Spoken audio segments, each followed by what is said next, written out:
Guys this video is for those people जिनको for UPSC preparation specifically जिनको the Hindu newspaper पढ़ना है but वो नहीं पढ़ पा रहे हैं बिकॉज उनको ये नहीं पता है कि उनको कहाँ से कौन सी न्यूज़ उठानी है and they are totally clueless. उनको बहुत टफ लगता है ये पेपर पढ़ना एंड स्टार्टिंग में ऑनेस्टली मुझे भी लगता था बहुत ज़्यादा टफ, बट पता नहीं अचानक से ही अपने आप धीरे धीरे रीड करते करते डेली बेसिस पे मैंने इसको बहुत अच्छे से एनालाइज करना सीखा है और जितना मैंने सीखा है वो मैं आप लोग के साथ शेयर करना चाहती हूँ। ये जैसे जो फ्रंट पेज होता है इसको अभी थोड़ी देर के लिए एकदम स्टार्टिंग में मत पढ़िए बिकॉज ऑनेस्टली बहुत ज़्यादा ऐसी खबरें इसमें आती हैं जो आपको मोस्टली आपको ऑनलाइन या न्यूज़ के थ्रू, बिकॉज आजकल हर इंसान मोबाइल चला ही रहा है, तो मिल जाती है। जैसे कि अभी ये दिल्ली में एक एक्सप्लोजन हुआ है रेड फोर्ट के पास, आप लोगों को पता होगा, तो वहाँ पे ऐसे एक्सप्लोजन हुआ है। आपको क्या करना है, आपको आना है डायरेक्ट एडिटोरियल वाले पेज पे विच इज़ सो इम्पॉर्टेंट। अब मैं जानती हूँ कि यहाँ क्या प्रॉब्लम आती है। एडिटोरियल वाला पेज इतना बड़ा और इतना लेंदी होता है कि 2-2 घंटे बच्चे इस पर अपना वेस्ट करते हैं which is not at all worth it. में देखिए टाइम लगेगा आपको आर्टिकल्स पढ़ने में बिकॉज ये पढ़ने से आपकी जो रीडिंग स्पीड है वो इंक्रीज़ होगी which is so important for जो आपका CSAT का पेपर आता है जो उसमें इंग्लिश आती है, उसके लिए बहुत ही ज़्यादा जो डिटेल्ड रीडिंग होती है या फिर इवन जो क्वेश्चंस भी आते हैं आपके लिए बहुत ज़्यादा इंपॉर्टेंट होती है।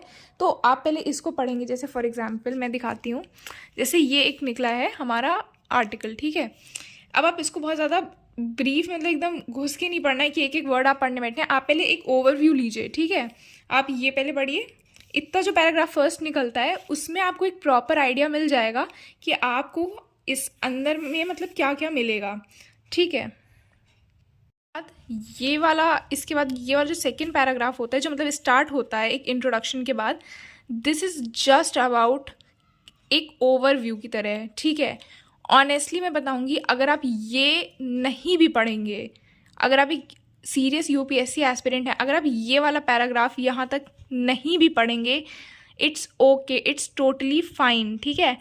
जो मेन आपका कंटेंट है जिसको आप पॉइंट्स में 1-2 पॉइंट्स में सम अप कर सकते हैं वो होता है ये लास्ट पैरा। या फिर कभी कभी ऑनेस्टली जब बहुत ही ज़्यादा इंपॉर्टेंट कोई ऐसा आर्टिकल निकल गया तो उस केस में ये वाला पैरा होता है। अदरवाइज जो सल्यूशंस, इश्यूज़ को कैसे टैकल करना है, वो जितना भी आपका मटेरियल रहता है वो इस पैराग्राफ में दिया रहता है, ठीक है। ये मार्क कर दिया है, ठीक है। अब फर्स्ट जो ये वाला इंट्रोडक्टरी पैरा है, इससे आपको क्या लेना है, जो जिस्ट है कि वहाँ के जो किंग है, जो अभी बहुत रिसेंट में देने वाले हैं एग्ज़ाम, मैं उनके लिए बता रही हूँ, ठीक है, कि भूटान के जो प्रेजेंट किंग है उनका नेम इम्पॉर्टेंट है, उनको क्या कहा जाता है, ठीक है। उनको एज K4 कहा जाता है, उनके बेटे को एज K5 कहा जाता है, तो ये आपको पता होना चाहिए, ठीक है।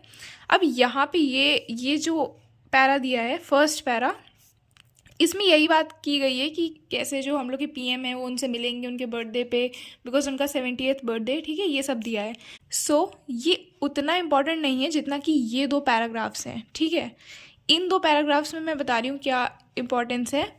इसमें दिखा रहे हैं कि किस बेस पे डिप्लोमेसी होती है इंडिया और भूटान के बीच में। तो ये देखिए, हाइड्रो पावर कॉरपोरेशन की वजह से इंडिया और भूटान के टाइज इतने इंपॉर्टेंट होते हैं। ये देखिए, ये एक प्रोजेक्ट है, पुनाट सांगचू प्रोजेक्ट है, जो कि इंडिया और भूटान की गवर्नमेंट के बीच में चला था, विच इज़ वेरी इंपॉर्टेंट। इसको प्लीज़ अगर आप लोग आज का पेपर पढ़ेंगे तो उसमें नोट कर लीजिएगा। उसके बाद ये लास्ट वाला, ठीक है, इसमें ज़्यादा पॉइंट्स तो नहीं दिए हैं बट इसमें बताया गया है कि इश्यूज़ क्या हैं, क्या क्या इश्यूज़ हैं भूटान और इंडिया के बीच में, ठीक है। अब इसमें एक बहुत ही इंपॉर्टेंट चीज़ है, इसको आपको बहुत लेंदी तरीके से नहीं लिखना है, इसमें आपको बस मेंशन करना है कि जो भूटान है उसके ऊपर बहुत मतलब काफ़ी हद तक इन्फ्लुएंस रहता है चाइना का भी, ठीक है। तो उस वजह से प्रॉब्लम्स हो सकती हैं बिकॉज इंडिया और चाइना की इतनी नहीं बनती है, तो ये आपको पता होना चाहिए एटलीस्ट।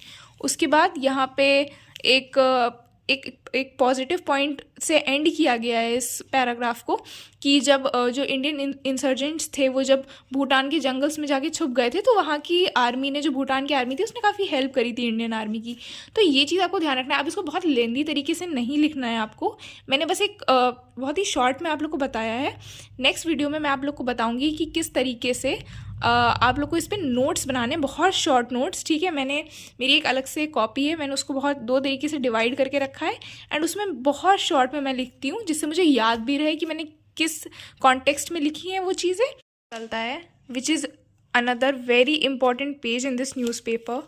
तो ये बहुत ही इंपॉर्टेंट होता है, इसमें बहुत ही डिटेल्ड वे में, जैसे आपको लिटरली गूगल पे भी नहीं मिलेगा उस तरीके से इस पर कॉन्टेंट दिया रहता है, बहुत ही अच्छे तरीके से लिखा रहता है। तो इसको ज़रूर रीड करिए, इसको पूरा रीड करिए। आई नो थोड़ा टाइम लगेगा, बट जैसे जैसे आपकी स्पीड इंक्रीज़ होगी ना रीड करने की, तो आप बहुत ही जल्दी इसको रीड कर लोगे।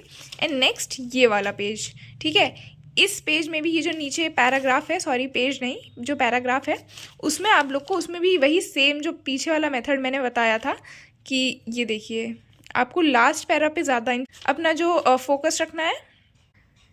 इस पैरा में भी आपको वही पीछे की तरह जैसे मैंने बताया था, जो एडिटोरियल में आपको करना है, वही इस वाले पैरा में भी करना है, जो ये टेक्स्ट एंड कॉन्टेक्स्ट का सेकंड वाला पैरा रहता है, ठीक है। स्टार्टिंग में आपको एक जिस्ट ले लेना है कि अच्छा अंदर क्या दिया है। अब ये स्टार्टिंग से एकदम से नहीं आ पाएगा गाइस, आप लोग को धीरे धीरे ही, जो बहुत ही बिगिनर्स हैं, जो अभी जिन्होंने प्रिपरेशन स्टार्ट करी है, उनको धीरे धीरे ही ये चीज़ आएगी, कि एकदम से नहीं होगा कि आप बहुत जल्दी 50 मिनट्स के अंदर पूरा पेपर पढ़ लेंगे।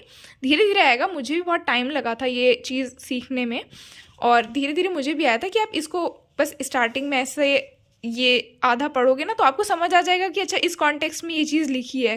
बिकॉज आपकी जो प्रिपरेशन वो थोड़ी मैच्योर हो जाएगी, तो आपको चीज़ों के बारे में पता रहने लगेगा, आप अवेयर रहने लगोगे। तो खुद को ये वीडियो देख के बिल्कुल भी डीमोटिवेट मत होने देना कि अरे मुझे तो आता ही नहीं, मैं कैसे करूँगा या कैसे करूँगी। आ जाएगा धीरे धीरे आपको भी।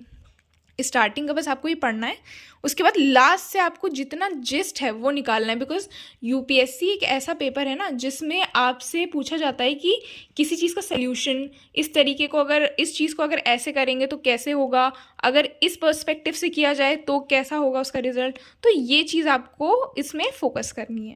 It for the video. और अगर आपको ये वीडियो अच्छी लगी हो या इससे रिलेटेड आप और वीडियोस चाहते हो कि मैं बनाऊं, तो प्लीज़ इस वीडियो को लाइक शेयर सब्सक्राइब ज़रूर करिएगा।